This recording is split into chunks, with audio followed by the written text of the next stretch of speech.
Number 7 is the medical marijuana collective language is just going to get deleted out of the ordinance because that model is going away at the state level, so they're basically matching that. Number 8 was about nursery and creating, basically revising the language to include description of seed producer activities as part of your nursery permit, but a separate application or approval is not required, and they all gave support on that. Number 9, track and trace is going away to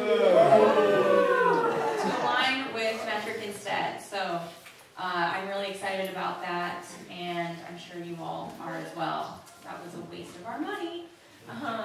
Number 10 is on fees and inspections, and basically they want to clarify that if you're a first-time permit application person, you're going to come in, you're going to get an initial inspection just to see your property, and then you'll have an annual compliance inspection after that.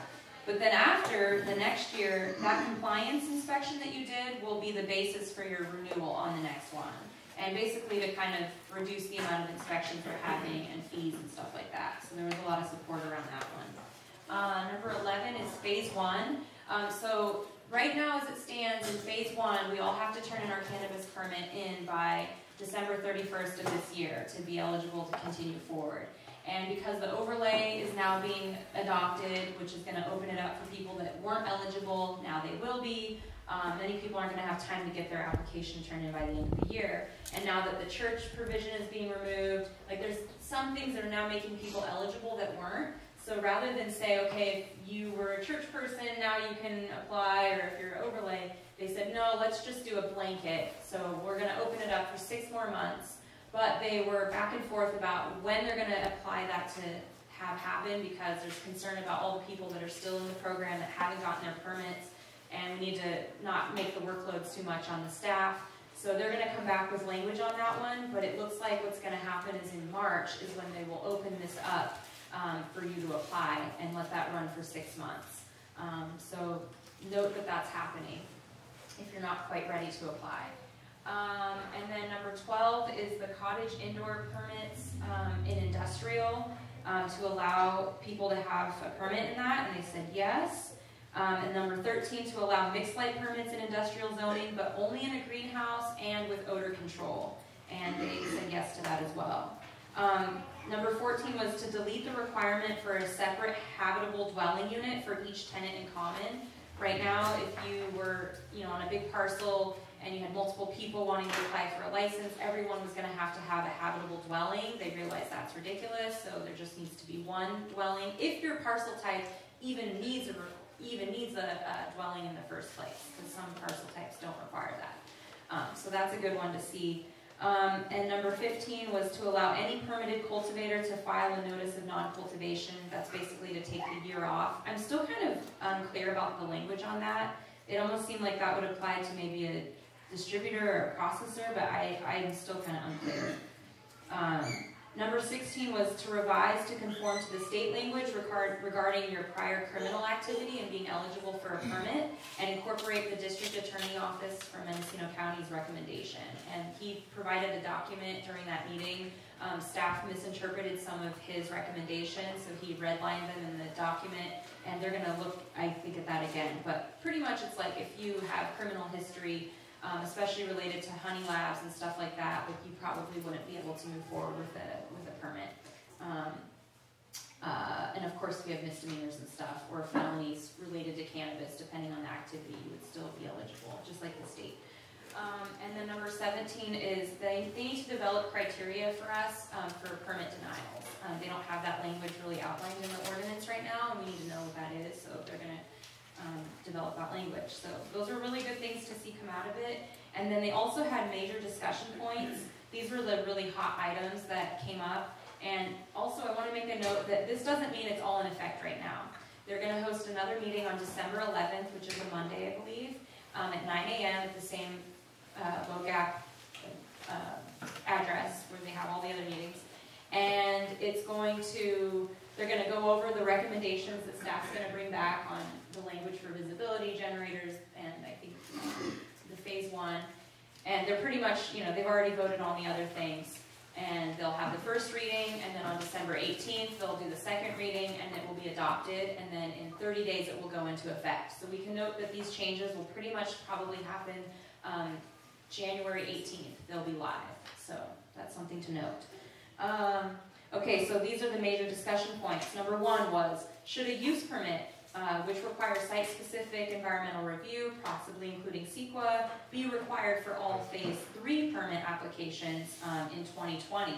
And there was some discussion about even Phase 3 opening up in 2020. They feel, again, that not enough people have gotten into the program currently. Let's get those people in. Jurdy gave the most support around that. And so we did get a yes on that as a board.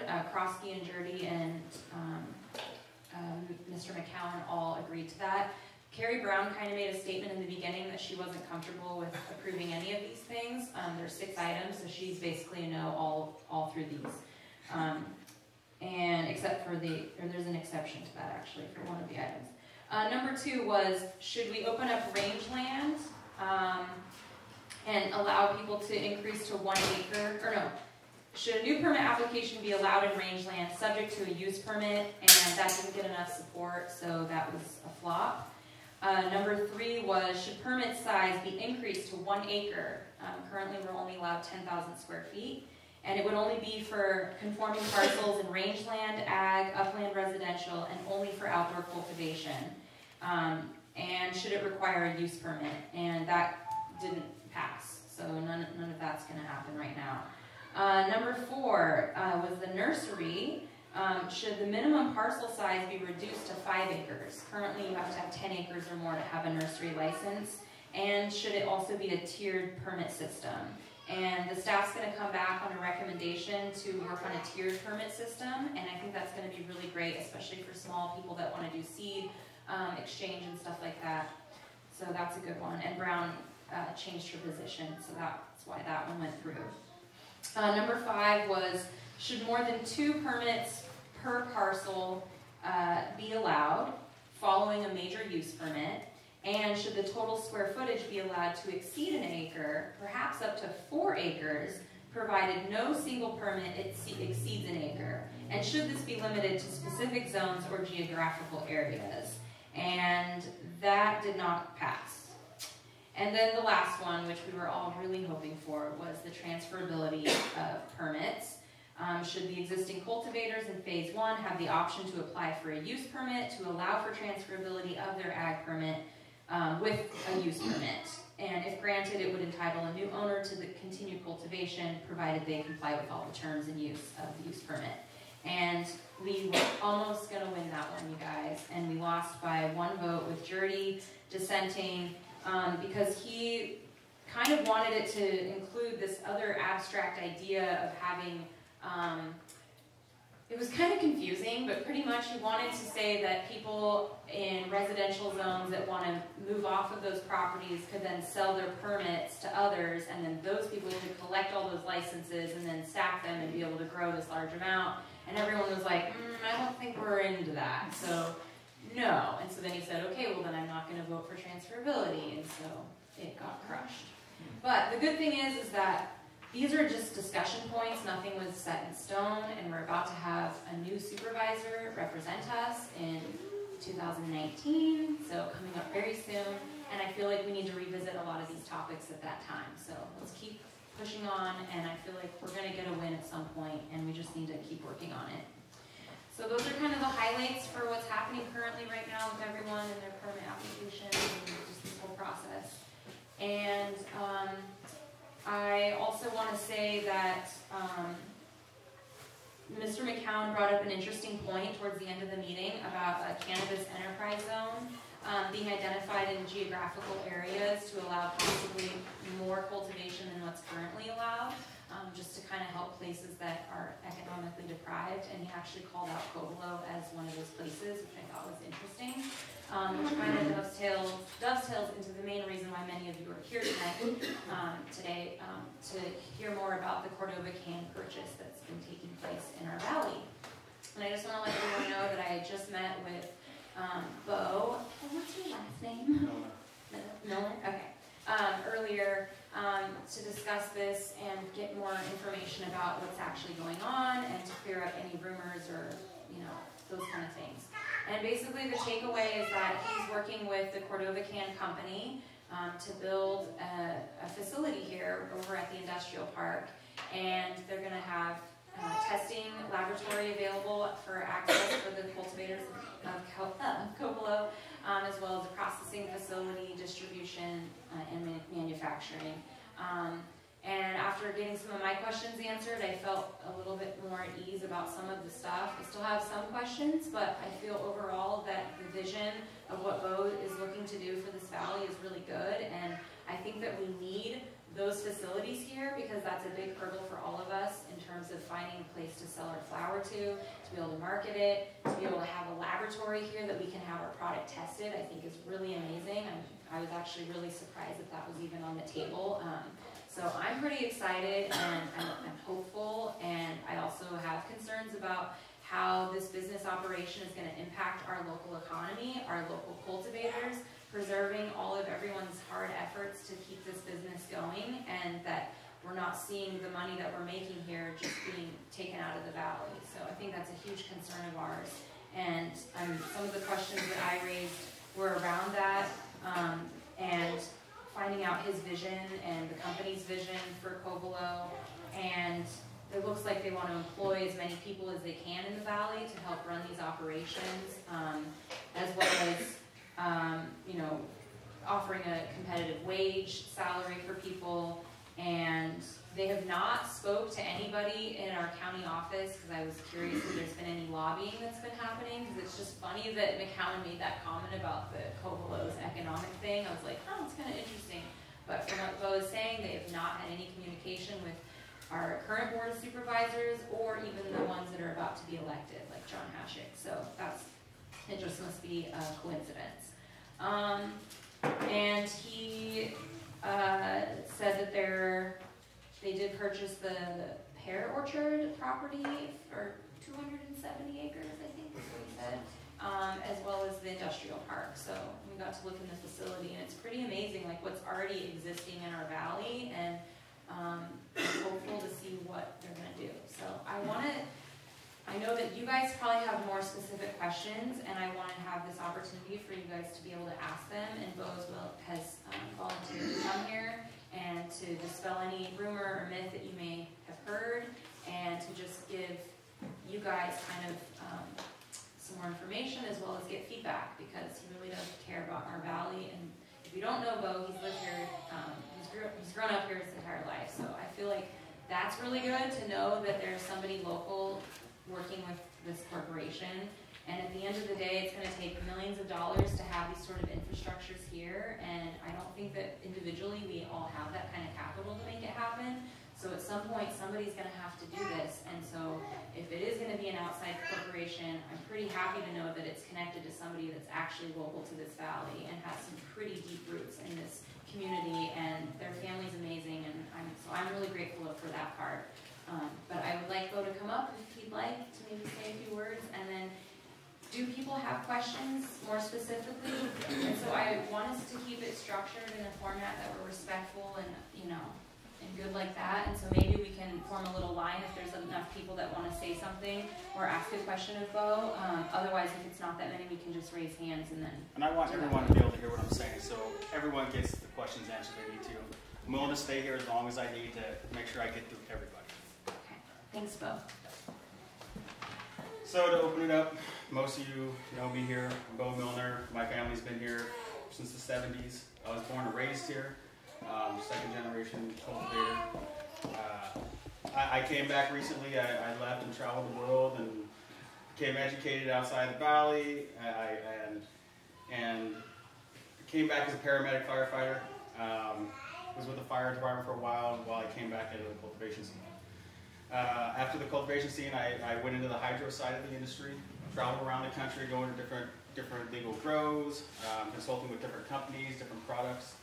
And in my travels, I actually met a lot of connections that are looking to get into the cannabis industry.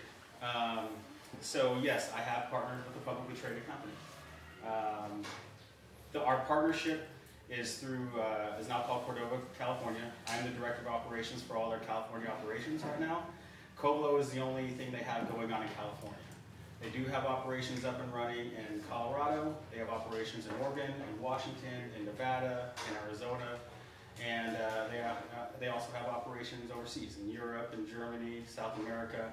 So this isn't something new to them. They've been doing this for a long time. So with that being said, I know everyone has questions here, and the best way to get into this is just people starting to give me questions that I can answer. Hi. So let's raise our hands.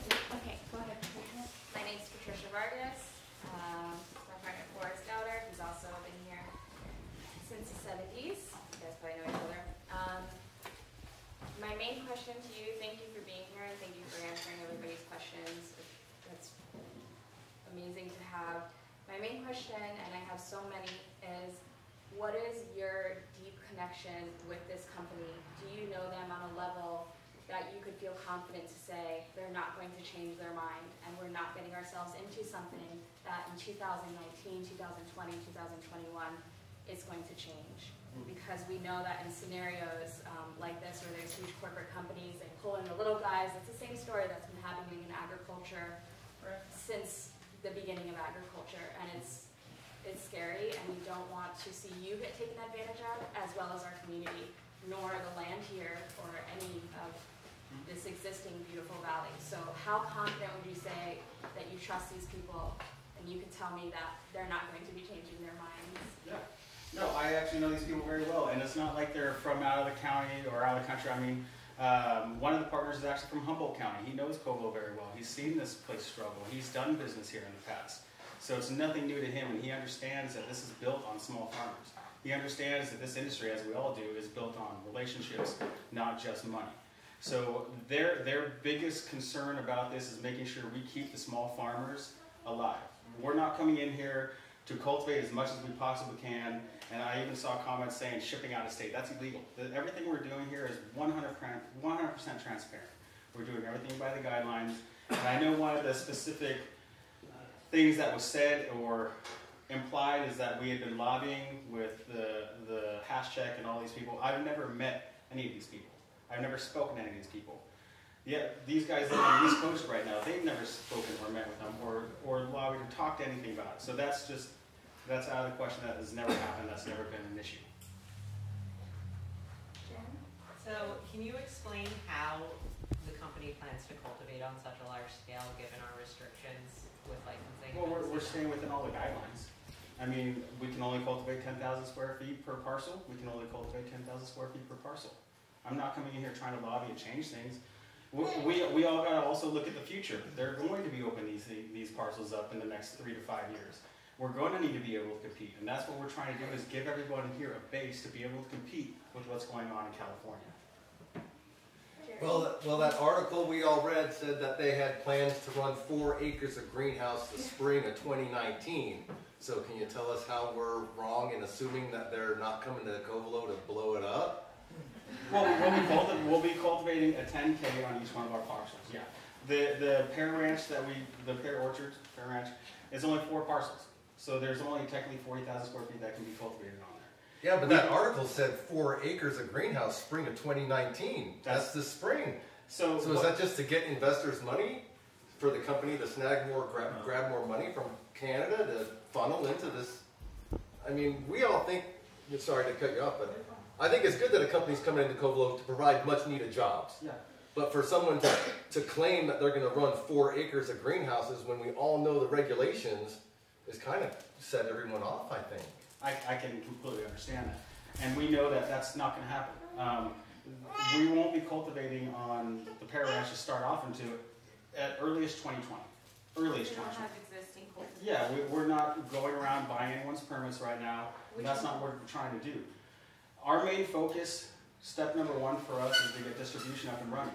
I have distribution contracts in place to where it gives me automatic statewide allowable to get to over 200 dispensaries immediately. So if you guys come to me and say, hey, I have these 10 pounds in my packaging here that I want to get out of the state, great, I have this entire distribution network I can send it out to. I'm giving this access to the entire state, not just this county or Humboldt County or SAC. It's to the entire state immediately. So was that article that we all read just misquoting, saying they were going to run 4 acres of greenhouse in spring of 2019? Yeah, well, so they don't understand. The reason they partnered up with me is I'm from here, I am here, I know the regulations. That's my job, is to do all these regulations and make sure we're doing it properly.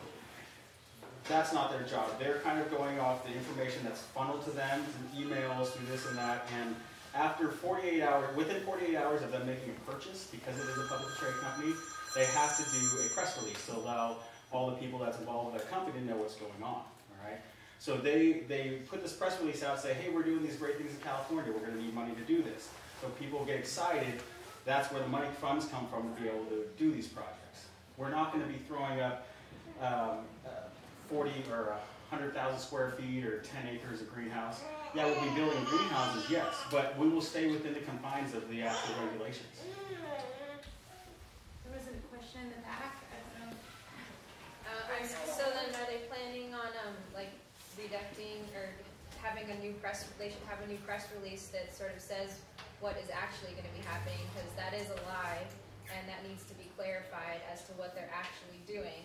And if they're not willing to do that, that blatantly shows like a lack of integrity. And No, they don't. And 100%, there's no lack of integrity with these gentlemen, and that's one thing they pride themselves on, really. And I've known these guys for a while, and it's nothing malicious that they're trying to do. When we finish all of our pro formas and all our numbers, which it takes a long time to do with so many projects we have going on, at that point they'll be able to really realistically figure out how much is going to be needed, what we're going to need, and then a new press release will be released saying this is what we're doing over the next 6 to 8 months, 6 to 12 months, 12 to 24 months, 24 to 36 months. They'll have a whole layout press release as soon as all the operation plans are done. Well, I think of usually when there's something wrong that happens in a press release, another press release comes out right after saying that this press release was wrong. So I would assume that they should be doing that immediately to let people know that they're lying about what their intentions are on this property. They're not Or that lying. they misunderstood. Yeah, it's a misunderstanding. It's not a lie. Well, yeah, Well, so they need to say that they misunderstood and that press release is wrong. Well, we are going to be cultivating by 2019, yes. Well, not 4 acres. Not 4 acres. Well. Maybe, I think what's happening is that they have multiple parcels. They're going to be putting whatever's allowed on each of those parcels, which cumulatively is probably going to equal that amount, is my I say understanding. probably about half of that starts tonight. He's at 4 parcels, so they have any parcels? No, No, they have more than that. 'Cause they also have the there's industrial. 10 cultivating parcels that we own. 10, including the pear orchard then? That's including the pear. Okay, so 4 and then 6 at the industrial. Okay. And on the industrial side, nothing's been cultivated on yet at this point. So they're going to have to wait till whatever, when phase 3 opens up, which we just know now, may be extended even longer Not than 2020. not for the industrial. Oh, not for the Industrial is a Oh, phase yeah. 2 project, Okay. so it's industrial property. There's no proof of prior needed on industrial. And are you allowed to do outdoor on industrial? No, No, so it will No. only be it greenhouse. will be greenhouse. Yeah. Okay. Which just got allowed, basically. They just voted that, so. Oh yeah, wait, who is next? I think Mark. Mark? Okay, Mark. Yeah, I'm then- curious, so you're not doing the 4 acres, well, what are you planning to do the first quarter, 2019? What's your expectations, what's your We won't hopes? be cultivating. I'm not going to be allowed to start construction on our greenhouses until probably May. Just with county ordinances and the weather and winter, we just can't get in there before maybe even start construction. So maybe we'll get one run in by 2019 end, maybe. And that's if everything goes well. We all know in processes like this, there's always bumps in the road. So I'm hoping and I'm hopeful for one cultivation in 2019. Annette?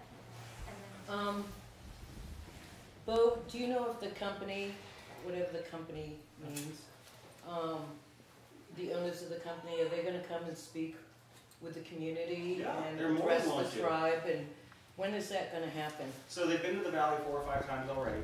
Uh-huh. This was such a late notice, they couldn't get out here. They're actually in fundraising today. So they will be willing, they're more than willing, they've expressed that they're more than willing to come in and talk to anybody and everybody who wants to. Maybe we could host another formal meeting once we. And that's fine, they're more than willing to come out for a formal meeting and answer all these questions also. So I have multiple questions, but the first one I wanted to ask is in regards to banking and money. Since the local marijuana cultivators are not allowed to operate legally in the banking structure, how are they going to do that? Good question. That is a good question, and that's still part of what's being worked on. We're still, everyone that has a cannabis company right now is in the same exact boat when it comes to banking. So there's no difference of what we're doing or what everyone else is doing. That's still going to be an issue that we're going to have to try and tackle over the next year. So they're going to operate on a cash basis then? Mostly, yeah. Yeah. To start off with, of course. Okay.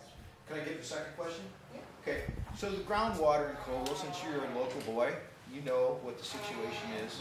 We, enjoy multiple, great water. There's round table here is great, but when you put in multiple new straws sucking out water, how is that going to affect? I know several people, I won't name names, but several people that have already had their wells go dry.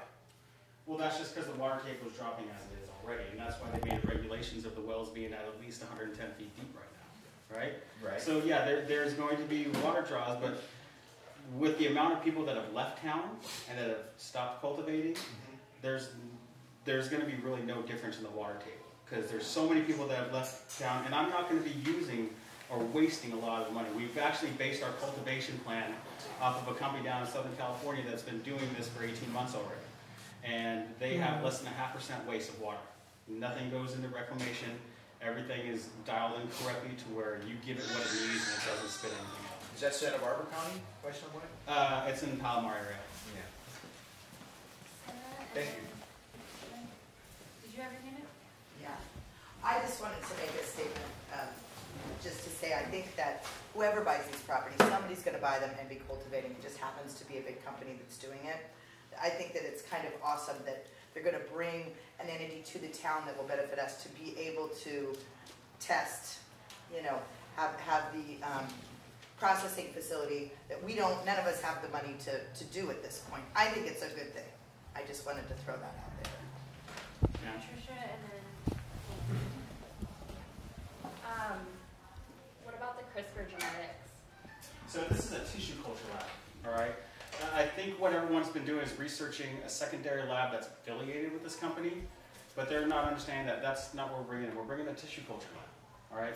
One of our biggest things is we have amazing strains that people have bred over the last 50 years here in town that we want to create and be able to make sure people like Jerry in his lime bowl, right? So if he came to me and said he wanted a tissue culture his lime bowl, all right? We don't own that. We want to make sure that that is tied to your name, and anywhere in the world that strain is sold, you're getting paid for it. That's what these are for. We're not coming in here trying to take everyone's intellectual property. We're here to actually help the small farmers.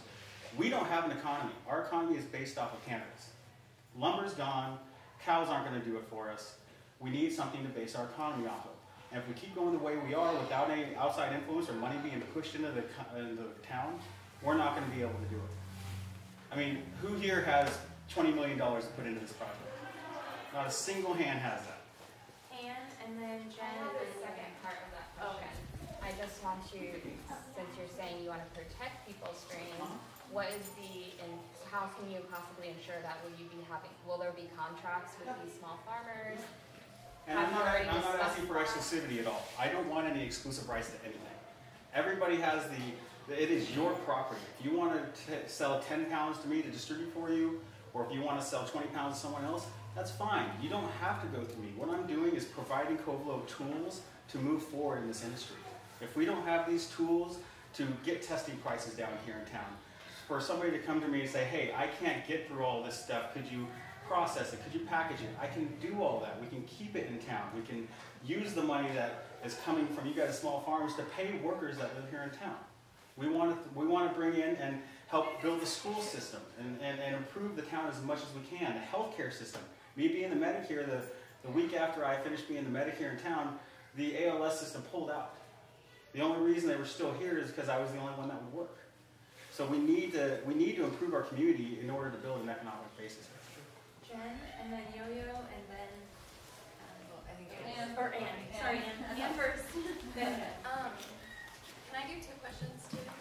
About the CRISPR, is that in regards, because I saw one article that basically Cordova Can was like bragging about their GMO technology, and this is a GMO Yeah, there's no genetic modification coming in at all. It's a tissue culture, all right? Okay. We're not adding any type of foreign DNA in anything. What his company, he has a lab in Toronto, okay? This is Nate, who is one of the partners here. He has a lab in Toronto where he staffs 32 PhDs, all right? These guys have been researching cannabis for the last 6 years. Nate owns one of the, I think it's up to 32, but initially the US government only gave out 16 research licenses for cannabis. He was the recipient of one of these. So he's been studying all the cannabinoids that a cannabis plant puts out. There's between 112 and 115 different cannabinoids on a cannabis plant. So he's just been breaking that down and studying what each cannabinoid can actually do and what they possess and the different things they possess. But he's not genetically modifying anything. We're not bringing in genetically modified strains in here. We want to push all the strains that Covelo has. We want to, Jerry has strains. We all know Dusty has high country genetics. There's all these wonderful strains in town, Mikey Wujagu, that we can make sure the people that created these get the benefits from it. And that's just not going to be taken out of town and somebody's growing it in Nevada or in Florida or New York, profiting on it when you guys who put the work in should be profiting on it. Jen? So wait, can I do my second question? I don't know, if you guys are processing, manufacturing, and dealing with 4 acres worth of product, it doesn't seem like, it seems naive to expect that all of us will be able to like run our product through the same It's not. thing. If you, and I'm not trying to be derogatory here at all, but to see the entire cannabis market in California, there is a massive drought of clean cannabis out there that's been tested. There's dispensaries, there's 284 dispensaries in California. Right? California is expected to produce 1 million pounds this year. Is all that going to be clean? Well, I'd say 50% of that's going to end up testing clean and be able to go to market. All right? There's no way here all of us in Covelo can produce enough to actually create a bottleneck anywhere in California. There's people all over the state looking every day for hundreds of pounds just to fill their shelves. That's why the pounds. That's why the jars and the dispensaries, the price is shooting sky high right now, because they can't get enough of it. They can't keep it in stock. They can't keep clean cannabis in stock at all. So how many people do you expect your industrial facility and cultivation facility to eventually employ? And what percentage of that are you aiming to be local employees? If possible, I'd love it to be 100%. Honestly, I want to make sure everyone here in town has a job and is working full time. Within the first year, we expect to employ 45 people, and within 2 years, possibly 60. And that's offering benefits. That's offering full-time work. That's offering salaries. And hopefully, I can keep growing that to where I can employ a large amount of people. And I'd like to keep that entire employment pool here in town. Am I going to be able to? Hopefully, but maybe not. It all depends on if there's qualified people willing to work. And we all know that's a problem already at Covelo. Are you willing to offer job training? Yeah, oh yeah, 100%. 100%. And that's with our manufacturing. Our manufacturing, we're going to be working with precision extraction, okay? Precision extraction is going to send their whole team out here for a month to make sure all of our employees that we've hired for the extraction facility are correctly trained. All right, everyone's going to be under the right people and the right supervision at all times. Hi. So a lot of us are outdoor growers, so like in line with that processing facility question, like, you know, all of our product is ready at the same time. So like, yeah, I do kind of wonder about the bottleneck of your ability to be able to process, you know, all of our weed plus all of your 12 properties. What, you know, how do you think that's going to be managed, and will you process either wet or dry or fresh frozen or all of the above? All of the above. We'll be processing all of the above. And there might be, when everyone's stuff comes at the same time and everyone needs a process, might be a week lead time. But at the point with the type of processing equipment that we do have coming in, we can do approximately 1,500 to 2,000 pounds a day processed. Wow. 15,000? 1,500. And would you do, you know? Yeah, we will have specific, and I understand there's a niche for sun-grown hand trimming. Yes, we will employ some hand trimmers. If you want that, it's going to be more expensive than putting it through, obviously, right? But yes, we will have that. Weeks and then Anna. This might be a question that we need to ask the guys when they come, because you answered this, but I just wanted to quote something off of the Cordova Can website. It says, Cordova Can is utilizing disruptive technologies and new intellectual property to genetically modify the cannabis plant, which will provide us with a significant advantage in producing flower and marketing products that cannot be matched in terms of formulation or price. So I just that definitely makes me nervous, and I just want to know what that So means. they're not introducing any type of foreign DNA. What that's referring to is he's gone in and actually removed the DNA strain for powdery mildew. So these plants that we can provide for everybody, if we tissue culture, Still GMO. That's still GMO.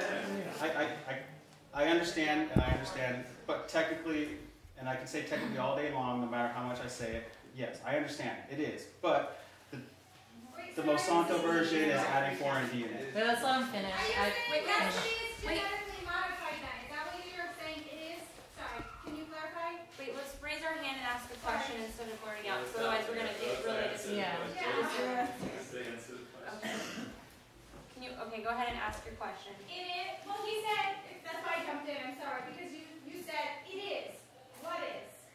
Are you clear, are you saying that it is genetically modified? Is that what that statement meant? So that we all understand what you're saying. So, the current definition of genetic modification is adding foreign DNA.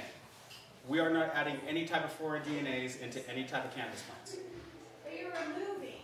Yeah, but that's not the technical definition of GMO. It's not GMO. Gene editing. That's not GMO. GMO Okay, is... so he said it is, I just was trying to get some clarification. So maybe it looks like the press release or whatever's on that website, I mean, they're calling out GMO, they're using that terminology, and if it's not being utilized in the way you're saying, we as a community want that to be just, you know. Dispelled. I understand that 100%. And I mean, just that pollens fly in the air, right? And we just want to make sure we won't be doing outdoor cultivation. Okay, so there will be no pollens from any of our plants flying anywhere. I'm gonna let Vashti go, then Sarah, then Ann. I just wanted to bring in conversation with GMO, there's, genetic editing, right? Okay, so does that fall under the category of non-GMO? So maybe that's something we need to look at. Genetic editing. It does. And so if you are removing it versus adding it, is it still considered GMO? No, it is not. Yeah, right, so that's what I was just going to, GMO, and a lot of people don't fully understand that. The GMO, like with Monsanto's, is actually bred to withstand massive amounts of chemicals. And that's why, that Monsanto's food is so bad, is because it can grow and be sprayed with massive pesticides on it. What this is different. It would be like, and there's trees, there's fruit trees that we have here in the valley that are less resistant to different diseases. That's already here. Right, that's in all of our different than genetically modifying something, right. and I think it is really important that we collectively look at that definition, and I would have your lawyers look at the definition too, because we do have a moratorium on GMO crops being grown in our county. I think there will be no GMO strains or cannabis we'll here have at to all. look at that definition. Ann, and then back to Vashti. So you said that this company is in Oregon, it's in Arizona, it's this place and that place. Can you give us an example of when they moved into a community and then the community member farmers processed through their buildings? So they have not taken on a project like this before. This is a new project for them. Their normal way of business is they go into an already established company and say, hey, we want to help you expand into your biggest potential. There's a processing cultivation dispensary in Oregon that they've been working with. They started off as a cultivation, that was it, and they helped them expand into a processing facility and help them purchase a dispensary. And now they're able to help all the farmers around them start pushing their products through their dispensary and their manufacturing and processing. This is being built from the ground up, okay? So I know everyone here is stressed about a lot of things, but what they've given me the opportunity to do is take everyone's concerns and everyone's wants and what we can do as an industry and implement them and use this as a community thing. This isn't me coming in and trying to make a bunch of money, because that's not what this is about for me. I mean, I'm not taking profit share, all right? That's not what this is needed. I'm taking a specific thing to make sure it's here for everybody, all right? To have a distribution in town, to have a testing lab in town, to have a processing facility in town is going to be able to make it more affordable for all the small farmers to continue on what they're doing. Or Or no, Sarah, what else said? Okay, we'll go to Jen. So I just want to say, I think the idea of a testing facility here is great. Processing facility is awesome. It concerns me to hear about the concept of everyone in Covelo giving our awesome genetics to Cordova Can. So it doesn't belong to us. There's contracts in place but to distribute through you guys on this huge scale, I feel like our special cannabis is going to become a little bit less special because it's going to be hugely available through a company and we're going to get less money. Not necessarily. Distributing through you. I'm a legal cultivator here. I have no problem getting distributors to come to my farm. It just seems not necessary to me and like very concerning. Okay, so your concern in this thing is that our genetics are going to get out and you're not going to get your money for it. Is that your main concern in this? I'm just trying to break it down. Our genetics will be lower because they're available on a massive scale through Cordova Can. No, not technically. If you don't want us to put it on a massive scale, we don't have to. Tissue culturing is for you guys. Okay, so if you want to tissue culture and spread it throughout the states or wherever they're going, that's fine with us. All right. If you don't want to and you just want to have it tied to your name and be able to sell to specific people, that's fine. We're not selling any. We're not doing any exclusive contracts. We're not trying to take your money for tissue culture. We're not trying to take your royalties at all. I have a question because this kind of ties into the Phylos company that's already been putting together a big seed bank to preserve farmers' rights to save like the genetics and so that we so that they're not patented and stuff. So is there what's the reason why you guys would even want to entertain doing tissue culturing if it's all just for us? Like there's something in it for you guys as a corporation.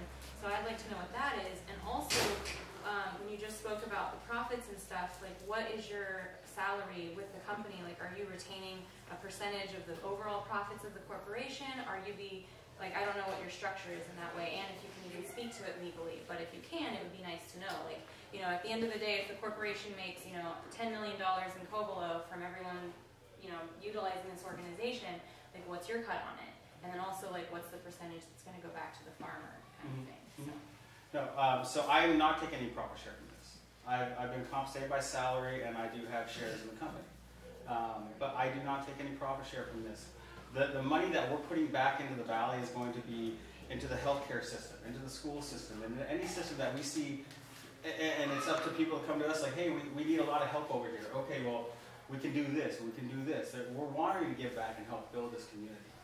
When it comes to, I think you started off with the whole tissue culture thing. Yeah.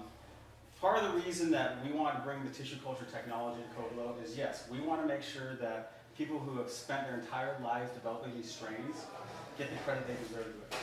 We're not taking all the royalties. We're not taking royalties. All the royalties go to, if Jerry puts his line bolt out there, right? Anytime he sells it or somebody sells it, if he wants it to be sold on the mass production level, it goes straight to him. It doesn't come through us. It goes straight to him.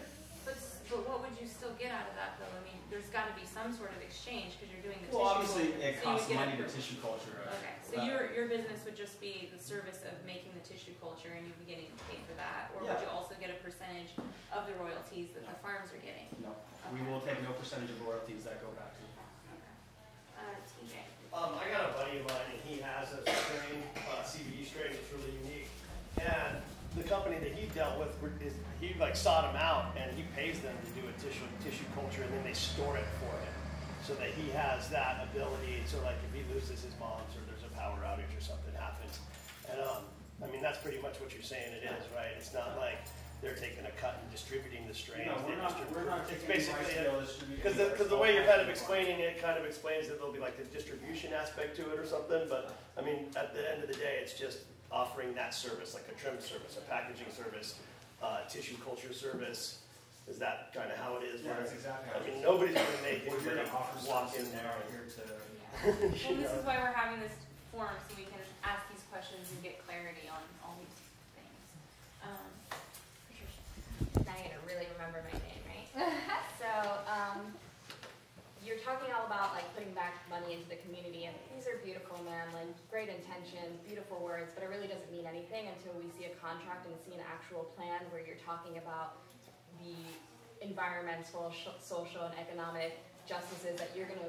This company, Cordova Can, will be contributing to Covelo, and without that I don't think any of us should agree to any of this. We really need to see a contract or something that states this is your commitment to being here, kind of like a, what else a contract that states something specific, right? So what are you wanting a contract to state specifically? A plan on your development stating this is what we're going to be doing to give back to this community.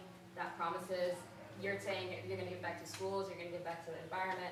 We want to see a contract I would like to see a contract that says that you actually have to follow that. I'd also like to see a plan for your IPM, your water, your waste, everything that you guys are doing. I think it should be, you have to submit it to the state regulated things anyway. Exactly. So would your company be willing to share that with the communities? I can bring that to the lesson, yes. Having that plan of protection to the community. I can definitely bring that to them and have that discussion 100%. That would be great. Yeah. So all of us small farmers have been working and struggling with the Board of Supervisors trying to get these little bits and pieces, so that we can survive in this economy, transferability and all these things.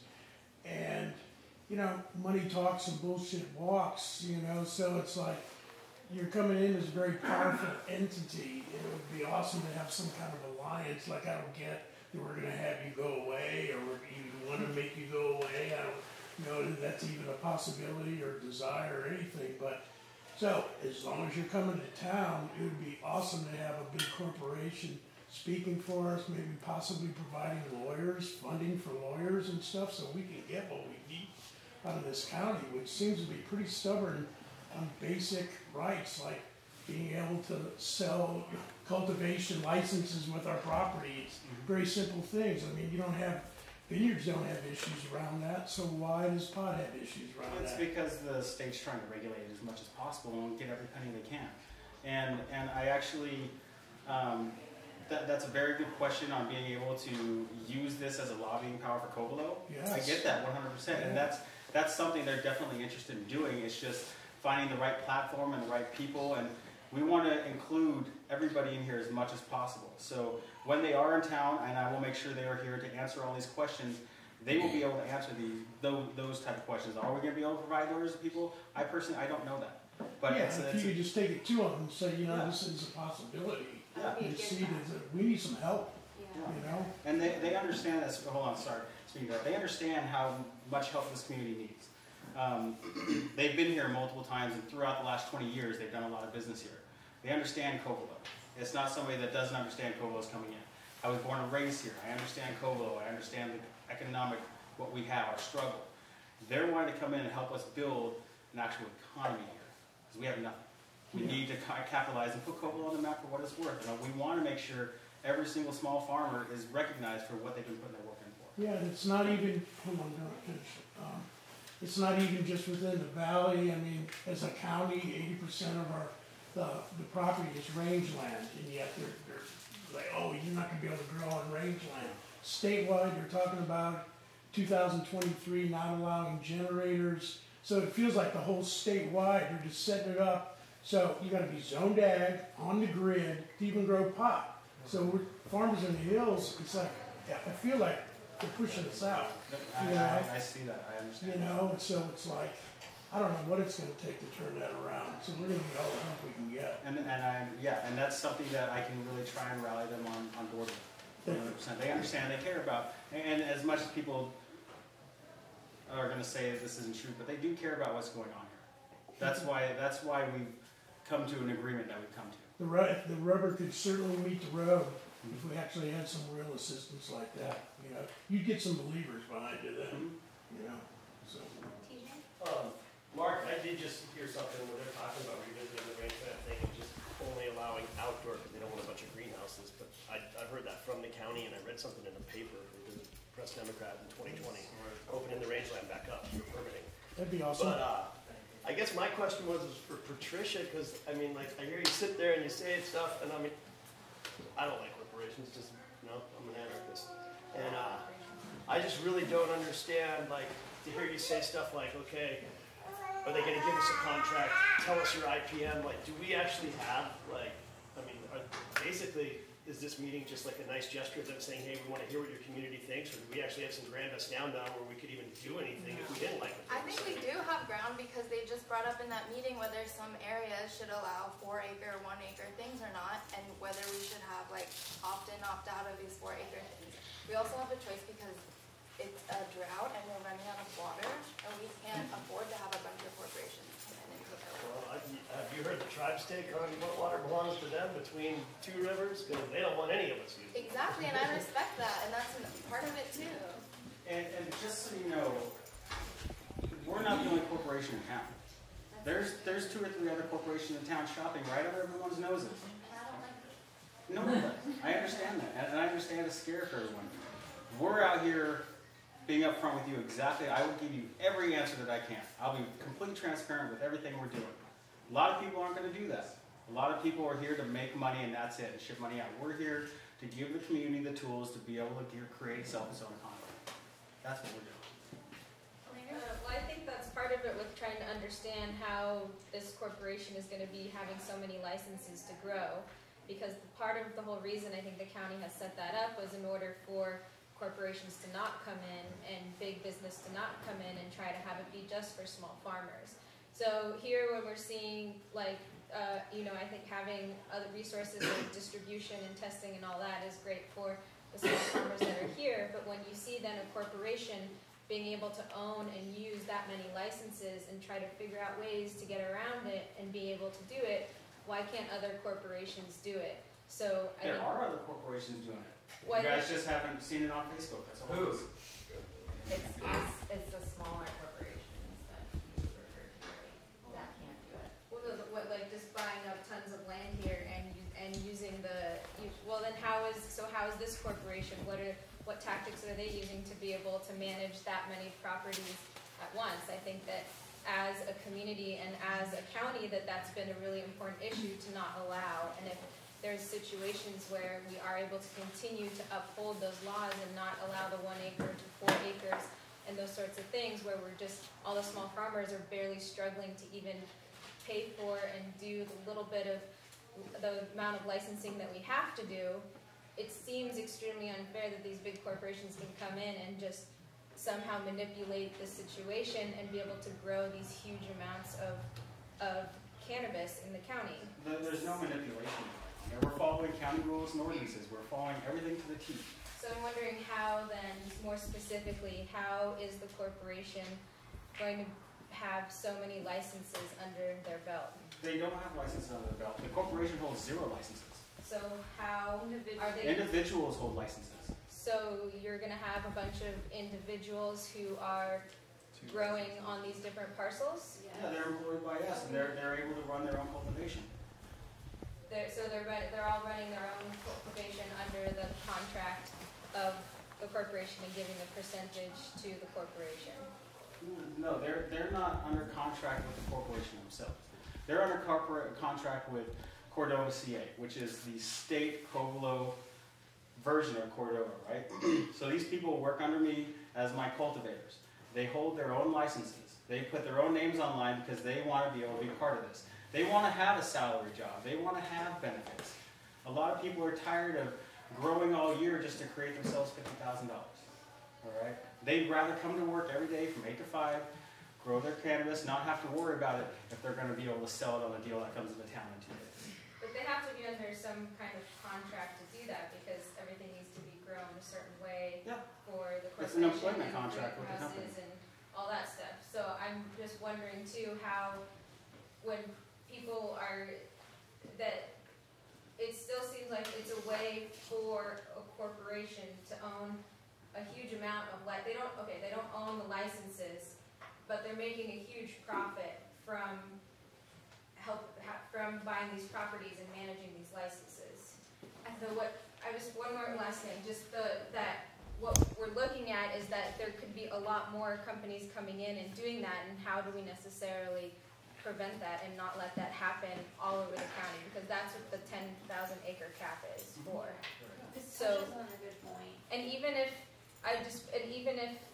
it sounds like that, I see that your intentions are like super great, and I see that, but how do we prevent other corporations from coming in who don't have good intentions of doing things? How do we decipher that? And how do we ensure that those regulations continue to stay in place? I don't have an answer on how you're going to stop other corporations doing this. I don't know how you could, or I don't have that answer. But there are other corporations in town that have ill intentions. Yeah. I think you can see where there's the big issue there that is an issue that needs to be addressed and needs to be worked on. Yeah, I understand that. I think this also just displays the fact that there's a way to manipulate things and to find a loophole. And that's what's taking place. Like, let's all be real here. I mean, we're all only allowed up to 2 permits, and you can only max out at the 10,000 square feet on that. And so what they're doing is using their, their leverage in this way. But like what you're pointing out, okay, maybe it could work for these guys because maybe their intentions are good, but what about another corporation doing it and not having good intentions, which I think might be already starting to take place. That's an issue. I also would like to know the people that are the holders of the actual cultivation permits for Round Valley. Are those people local? Yes, they are all they local. They are all local people. Yep. Okay. Local is super grew up here, mysterious. they're native, or they just moved here like 5 years ago and they're doing this now. They're native. I mean, they're locals. Some have been living here for 3 years, I think. Some have been living here for 10 years. It's people we all know, and I can't go into names because I haven't asked them if I can release their names. They're not here. Sorry. Or maybe they are.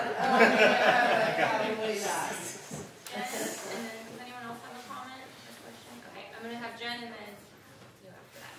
So in other places that I've lived, when big business wants to come to town or a new shop wants to open, there can sometimes be a review by something like a neighborhood association where you have to vote to allow these people to come into your zone. And I'm just wondering, it's probably not a question for you as much as it is for Monique, or just an idea for our community. Is there a way we could form some kind of association where we would have more leveraging power over the corporations that are coming to town?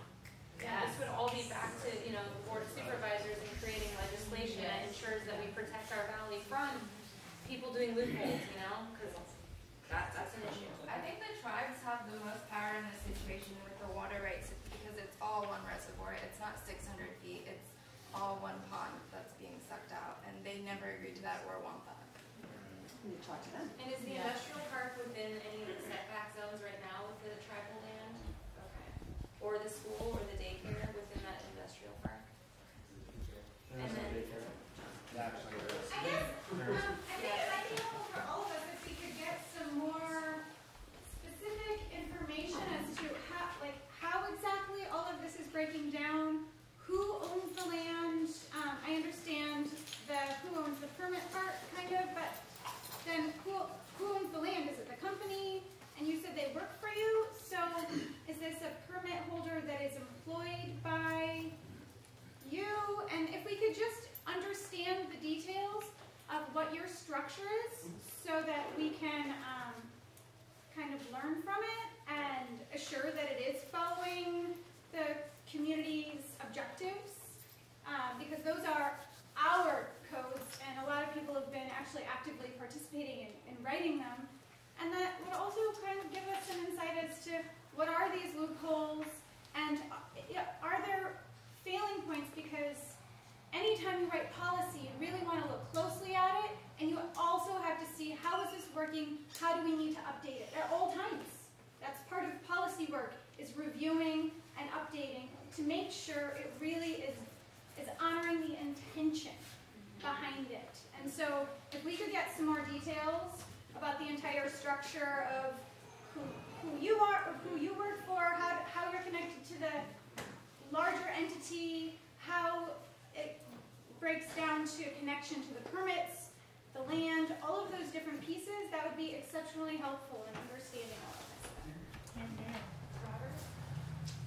Robert? Can you answer that question? Yeah. So, and I'm sorry if I wasn't clear on this at the beginning. I am partners with these gentlemen. I'm the director of California operations for Cordova CA. Okay. And your partners with whom? Cordova Can, the company. So the company. Yeah. I thought you said this gentleman, so I thought you were referring to an individual. There's 1, 2, 3, 4. There's Ashish Kapoor. There's Taz Turner, which his real name is Thomas Turner. There's Nate Ninhu. And then there's another gentleman named Cameron, and I don't actually know his last name off the top of my So those gentlemen actually formed Cordova Can as a company. So and their company has brought me on as a partner to oversee Cordova CA, which is their California operations. Okay. And what's your? Well, and then the people who are here in our valley, they're employed by you? Yes. So you went out and hired them, and then but they already had the permits? No, So they got permits for you? Yes. They're employed by the company to be able to hold permits. And see, this is for the company. So who owns the permit? The actual employee owns the permit in their name. We don't own the permits. And there's a contract between the employee that he utilized to serve the corporation? Sorry, I couldn't hear you. So there's a contract between the employee that it to be utilized by the corporation, because if they own a permit, but who owns the land? Who owns the land? Cordova Can owns the land. Okay. Or actually, I'm sorry, Cordova CA Holdings LLC holds the land. Okay. The actual company, the parent company does not. See, this is the loophole there. This is the part that can be really problematic. So the LLC is leasing the land to the local people who are getting the permits. Robert? I just had a little history that I wanted to express. When I first moved here, and how these things, get a little bit out of focus, the timber companies were spraying 2,4-D on the forest. And so Barry Vogel and a group of people sued them and outlawed herbicides being sprayed on the forest. But, you got the Redwood Timber Company now, they're doing their Hackett's work. And it was because the language in the lawsuit wasn't worked out far enough, and they banned aerial spraying, but you can still go in there. It's the same thing with GMO. We banned GMO in the county, but we forgot the ugly twin, Roundup. Roundup is still legal. It's poisoning us, it's poisoning our water, it's poisoning our soil, and it's poisoning our air. But did we see far enough into the future to see that? No. And certainly, when I was a kid, Mom and Pop ran the agriculture for the nation. They did all the farming, and since that, they ran all the retail, they ran all the restaurants, they ran all the logging, they ran all the fishing. And this corporate takeover, and that's why these people are so concerned about this corporate takeover. Most of them haven't seen it as far back as I've seen it, but it is a reality. And these corporations are coming in and promising jobs, but it's like Amazon. For every job they create, 2 or 3 jobs are lost. And who are losing those jobs? It's mom and pop. It's mom and pop. I understand. And that's in our valley. That's the problem. But I'm not finished. So these corporations, they come and go. They come and go. And here in Covelo, we've certainly had bigger fish than Cordova. They're a Canadian corporation, aren't they? Royal Dutch Shell came to Covelo, bought the Diamond Age. They were going to put up a power plant. They were going to cut down all the forest. They were going to burn it and generate electricity. This community actually organized and ran out of town. And they can do it again if they don't like it. And, they are going to be critical, and I hope, because I want to use this opportunity for everybody to have their input to help us build this together. We haven't finished all our operation plans. We're still building our operations plans. This is just the beginning. And these type of forums are the type of things that I can take your guys' questions and suggestions and wants and needs and implement those into our future plans. We want to make sure everyone here is involved, everyone has a say in what's going on. Well, oh wait, no, sorry, Michelle's next. Sorry.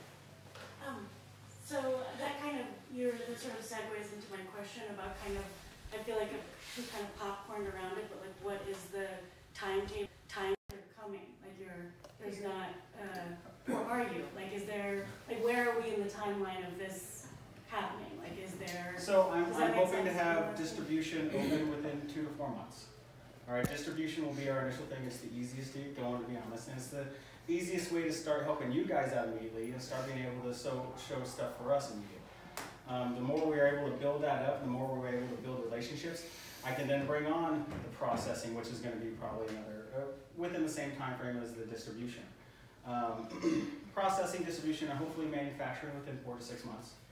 Okay? And then cultivation, 9 months to a year, to be honest. So it takes a while to build out, takes a while to get started. You have to do it correctly if you're going to do anything.